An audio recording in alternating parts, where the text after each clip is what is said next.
Hello guys, welcome to my YouTube channel MS blog Bangla. আপনাদের সবাইকে স্বাগত জানাচ্ছি। আমি মাহমুদ সোহেল। আপনারা জানেন, দীর্ঘ 9 মাস অপেক্ষার পর অবশেষে 1 ডিসেম্বর কক্সবাজার নুনিয়াচর ঘাট থেকে MV বার অলিয়া জাহাজটি 656 জন যাত্রী নিয়ে সেন্ট মার্টিনে যাত্রা শুরু করলো।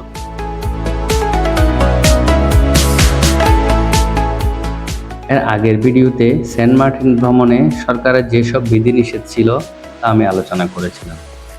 আজকের এই ভিডিওতে কিভাবে সেন্ট মার্টিন যাব, সেন্ট মার্টিন যাওয়ার জন্য ট্রাভেল পাস কিভাবে নিব, আর কি কি নিয়ম কানুন মানতে হবে সেন্ট মার্টিন যেতে হলে, সর্বোপরি টেকনাফ থেকে ট্রলার করে সেন্ট মার্টিন যাওয়া যাচ্ছে কিনা যাবতীয় তথ্য জানানোর চেষ্টা করব আজকের এই ভিডিওর মাধ্যমে।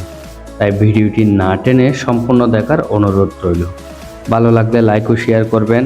আর আপনি যদি আমার এই চ্যানেলের প্রথম এসে থাকেন তাহলে প্লিজ চ্যানেলটি সাবস্ক্রাইব করে রাখুন, যাতে এই ধরনের ট্রাভেল রিলেটেড ভিডিও পরবর্তীতে আরও দেখার জন্য। তো চলুন শুরু করা যাক।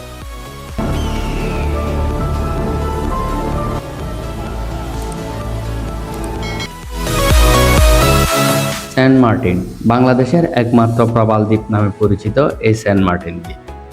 এই দ্বীপে গেলে প্রত্যেক মানুষের একটা অন্যরকম অনুভূতি কাজ করে, যার কারণে মানুষ এই দ্বীপের প্রতি খুব বেশি আকৃষ্ট হয়ে থাকে।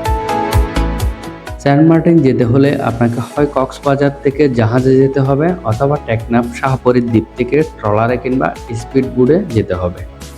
আমি আপনাদেরকে রেফার করব স্পিড বোটে না যাওয়ার জন্য, কারণ স্পিড বোটে সবচেয়ে বেশি ঝুঁকি, অ্যাক্সিডেন্ট হওয়ার প্রবণতা সবচেয়ে বেশি। যদি পারেন জাহাজে যান, যদিও একটু কস্ট বেশি, আর অথবা বড় ধরনের ট্রলার করে আপনি যেতে পারেন সেন্ট মার্টিনে। এখন বলছি ট্রাভেল পাস কিভাবে নেবেন। বর্তমান সরকারের ঘোষণা অনুযায়ী আপনাকে অবশ্যই ট্রাভেল পাস নিতে হবে, অন্যথায় আপনি সেন্ট মার্টিন যেতে পারবেন না। এই travel pass Bangladesh tourism board কর্তৃক অনুমোদিত নির্দিষ্ট অ্যাপসে জাতীয় পরিচয়পত্র নাম্বার দিয়ে নিবন্ধন করতে হবে। তারপর কক্সবাজার জেলা পরিষদ থেকে ট্রাভেল পাস সংগ্রহ করতে হবে। এই অ্যাপসটি এখনো পর্যন্ত চালু হয়নি, তবে খুব শীঘ্রই এই অ্যাপসটি চালু হবে। এছাড়াও সেন্ট মার্টিন যেতে হলে আপনাকে মানতে হবে কিছু সুনির্দিষ্ট নিয়মকানুন। যাওয়ার সময় পরিবেশ ক্ষতিকারক কোনো পলিথিন ব্যাগ বহন করা যাবে না। সেন্ট মার্টিনে পৌঁছে আপনি কোন হোটেলে রাত্রি যাপন করবেন তা রেজিস্টার করতে হবে। কোনো ভুল তথ্য কিংবা অসৎ উপায় অবলম্বন করা যাবে না। সেন্ট মার্টিনে গিয়ে দ্বীপের কোনো ক্ষয়ক্ষতি করা যাবে না। আমি এখন যাচ্ছি কক্সবাজার মেন ড্রাইভ রুট হয়ে টেকনাফ শাহপরীর দ্বীপে, যেখান থেকেও খুব কম খরচে ট্রলার যোগে সেন্ট মার্টিন যাওয়া যায়। আমি সরজমিনে টেকনাফ শাহপরীর দ্বীপ থেকে ট্রলার যোগে সেন্ট মার্টিন যাওয়া যায় কিনা তা আমি আপনাদেরকে দেখাবো এবং জানাবো। ততক্ষণে আমার সাথেই থাকুন।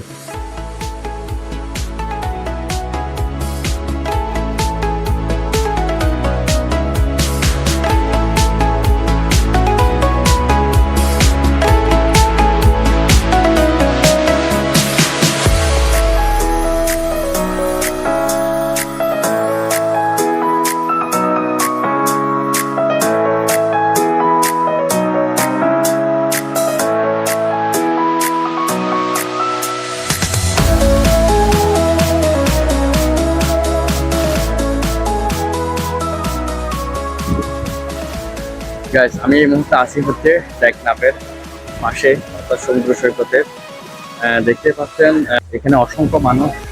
এই মানুষগুলো এখানে আসার উদ্দেশ্যে, এখানে সাধারণত জায়গাগুলো ফাঁকা থাকে, কোনো মানুষ থাকে না, জনসমাগম থাকে না, একদম নিরিবিলি থাকে। এরাই হচ্ছে আসলে সবাই আসছে সেন্ট মার্টিন যাওয়ার জন্য, কিন্তু সেন্ট মার্টিনের যেতে না দেওয়ার কারণে মানুষ এখানে সময় কাটাচ্ছে। কত দূর থেকে এসে কি করবে, একটু হলেও স্বাদ নেওয়ার জন্য এখানে সবাই নেমে পড়ছে। আমিও তাদের হিসাবে আমিও সেন্ট মার্টিনে আসছি যাওয়ার জন্য, কিন্তু সেন্ট মার্টিন যেতে পারছি না। তো সেন্ট মার্টিন রাতে থাকতে পারবে না, দিনে যেতে পারবে এরকম একটা ঘোষণা ছিল। তো সেন্ট মার্টিনের বিভিন্ন ক্ষয়ক্ষতি হওয়ার কারণে সেন্ট মার্টিন যেতে দিচ্ছে না। অর্থাৎ কেন্দ্রীয়ভাবে সরকার যে একটা ঘোষণা দিয়েছিল সেটা এক ধরনের। এখানে এসে দেখতে পাচ্ছি ভিন্ন চিত্র। তো আপনারা যারা দূর দূরান্ত থেকে আসবেন, সেন্ট মার্টিন আসলে এখন যেতে দিবে না। সেন্ট মার্টিন শুধুমাত্র সেন্ট মার্টিন দ্বীপের অধিবাসী যারা আইডি কার্ড ভুক্ত তারাই সেন্ট মার্টিনে যেতে পারছে, কোনো পর্যটক যেতে পারছে না।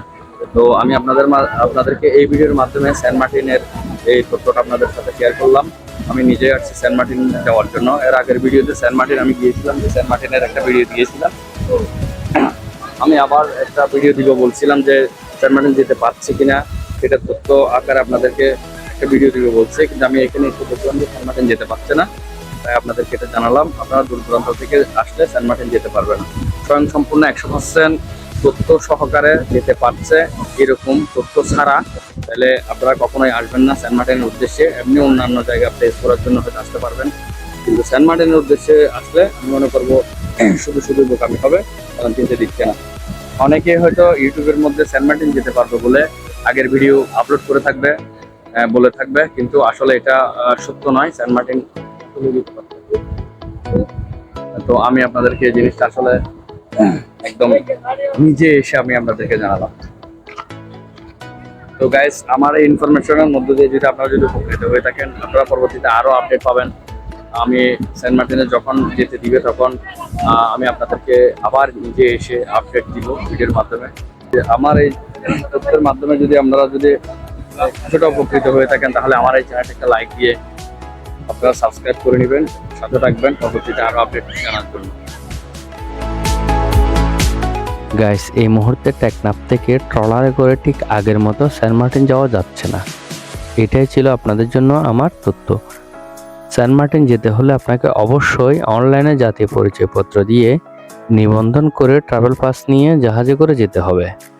আর এই জন্যই জাহাজ কর্তৃপক্ষের সাথে যোগাযোগ করলে তারা হয়তো সেন্ট মার্টিন যাওয়ার ব্যবস্থা করে দিতে পারে। এই জন্য হয়তো কিছু টাকা বেশি লাগতে পারে।